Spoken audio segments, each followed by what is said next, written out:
I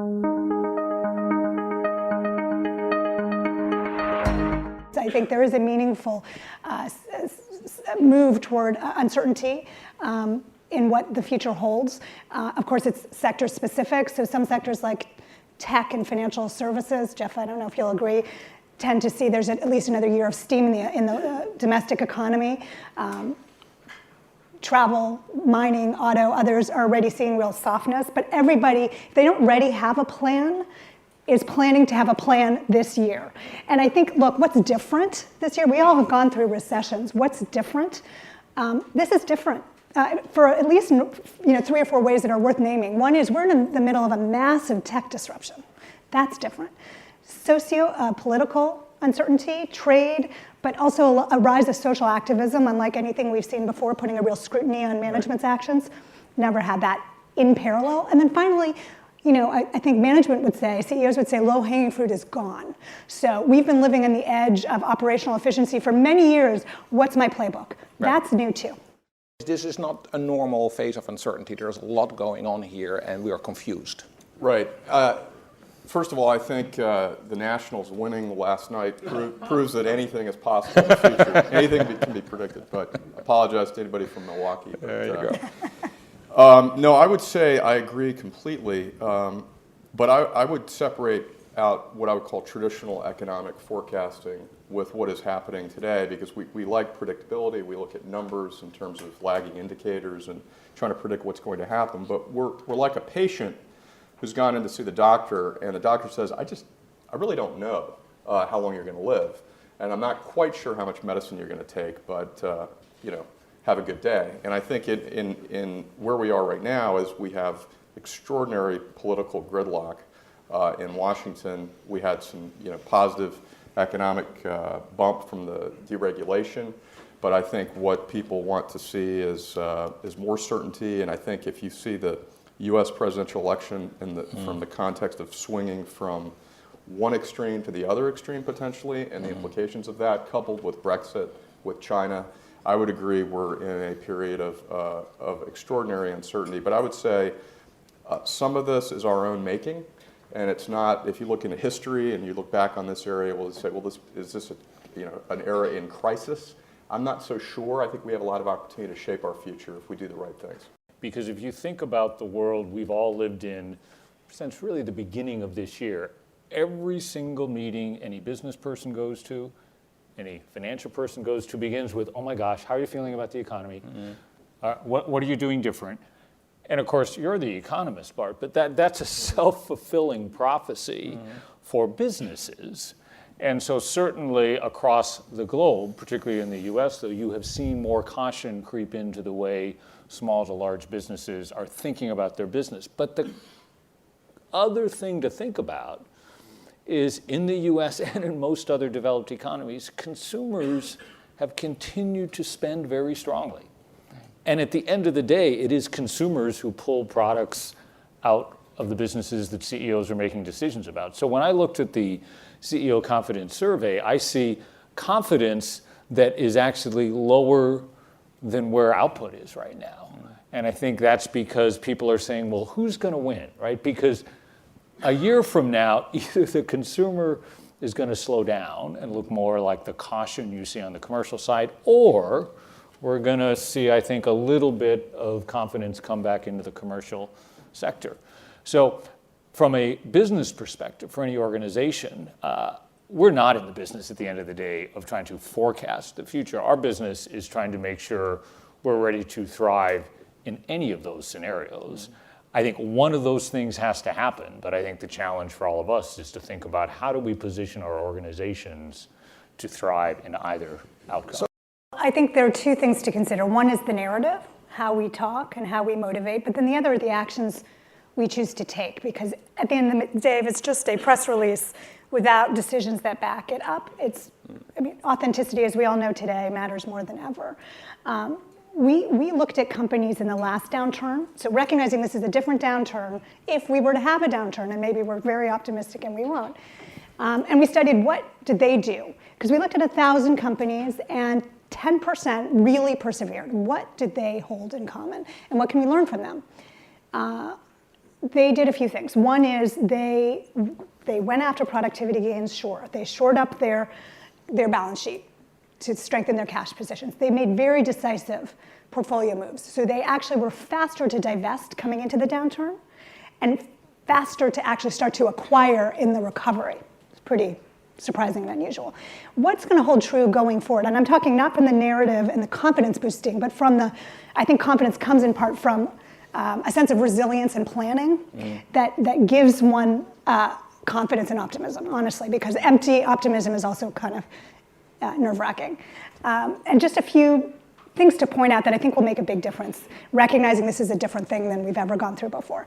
One is planning is an art, and you got to find that balance between that cacophony of, oh my God, I'm swimming in data, and I'm totally paralyzed, versus I got no data, and I know I'm flying blind. And what is that magic balance? Are there a few representative threats that will matter most to your business, where I can really sort of isolate those leading indicators and the trigger points, and then I've identified a set of leaders, a very small tent of leaders, not necessarily at the top, who will advise on when to act. They plan, they scenario plan, but they will advise on when to act. And knowing who those leaders are, because they're going to be comfortable with uncertainty and they're going to be decisive, is extremely, extremely important. You got to know that in advance, and if you're at all kind of, if your team doesn't have a sense of how to go through those motions together as a leadership team, forget about it. Doing it in the sort of real world in the moment is a scary prospect. Repair the roof when the sun is still shining, right? Exactly right. So we know now that companies that are really, really doing digital well, there is, the have-nots and the haves, there's a massive, massive gap. 7% of growth, 6% of EBITDA across sectors.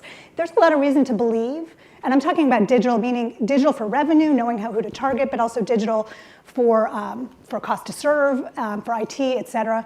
There's every reason to believe that if you sprinkle in a little bit of uncertainty / downturn, that gap turns into a wedge. So, maybe like totally not crossable, maybe. It would argue that part of this resilience playbook must be getting ahead digitally, knowing which processes need to be digitized, knowing from a revenue standpoint how I invest to get ahead of it. It's not just like a little bit here and there. This, I think, will make a huge difference going forward.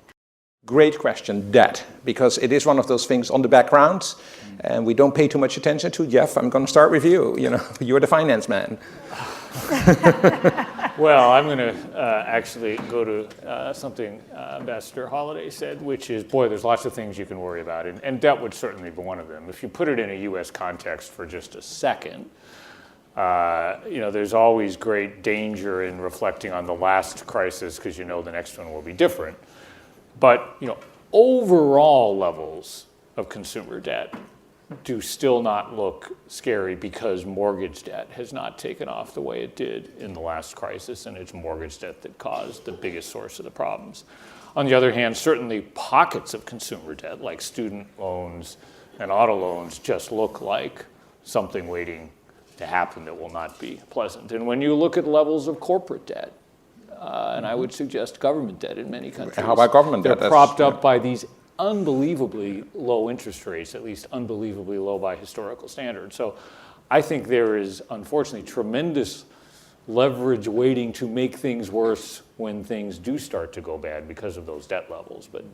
So a lot of people are saying, if a recession happens, it's likely to be a shallow one and so on. But I think what you were saying is this could trigger these debt issues that are on the background now could certainly become very large and loomingly large if we really head into a crisis. It would be much bigger than that. Correct? Yes. How concerned should we really be that these trade disputes are going to really create a much bigger issue for global businesses in going ahead? And Yael, may I start with you again? Look, in the spirit of confidence matters, I think we should be concerned. We should watch it very carefully. I think, again, relative optimism here. But it is the number one cited risk among the C-suite. The number one, anxiety, to the tune of 75% at least by our poll, and you share something similar. I think folks are now saying, for the first time, meaningfully reporting declines in the trade they're experiencing, and to report the declines qualitatively actually says something too. And forward-looking in the next 12 months are prognosticating further declines. So that matters. That matters. If you actually look what's happening inside, trade is shifting. Certainly, folks are consuming more in country. It's fact.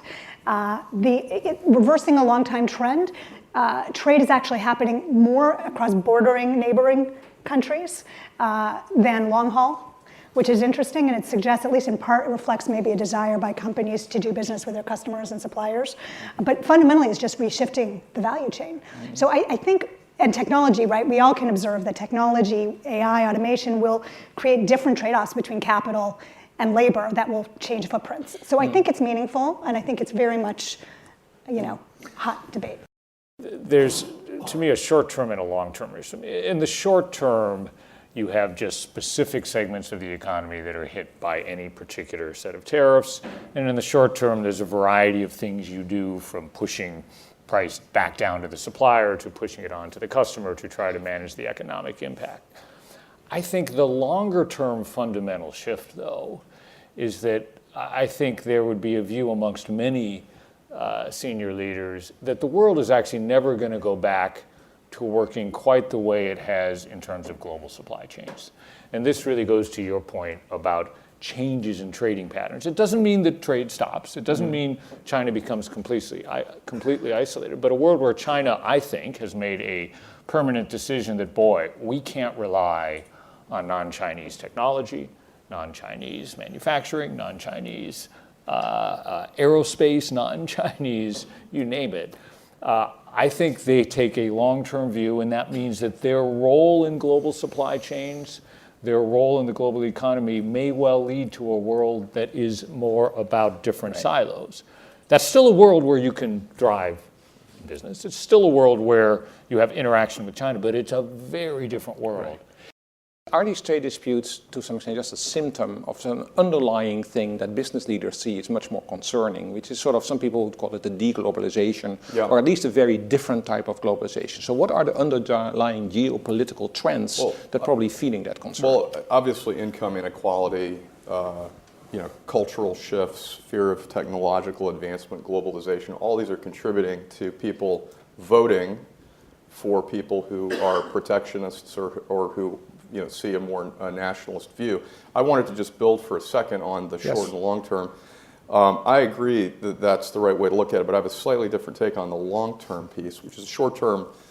We'll be able to manage through these things, these individual trade scenarios. There'll be something with China. It won't be significant, but symbolic.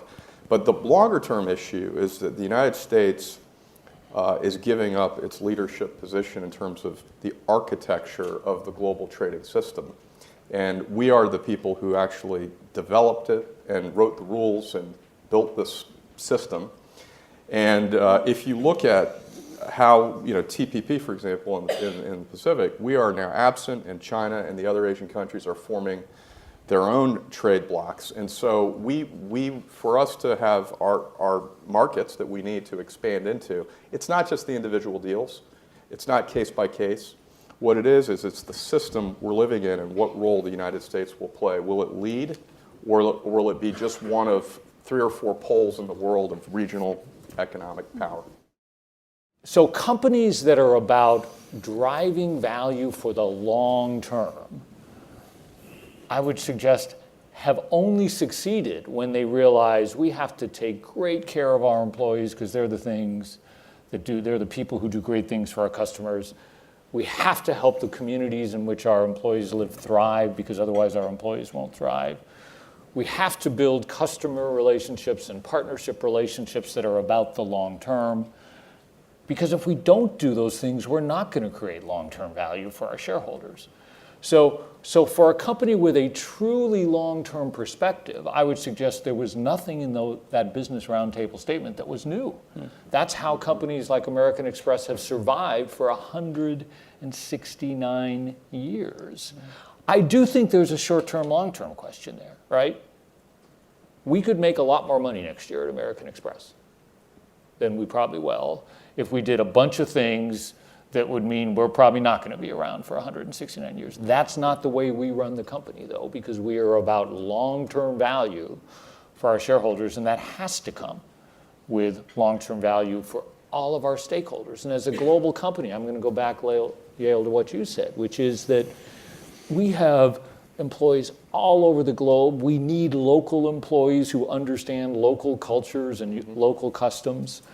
And I would suggest large global organizations are part of bringing the world together, because we need to somehow meld all those different cultures and people into one. So give us an example, world. some concrete example where you see your employees in some countries where you're operating saying this is really showing that we are thinking long term, that we care about them.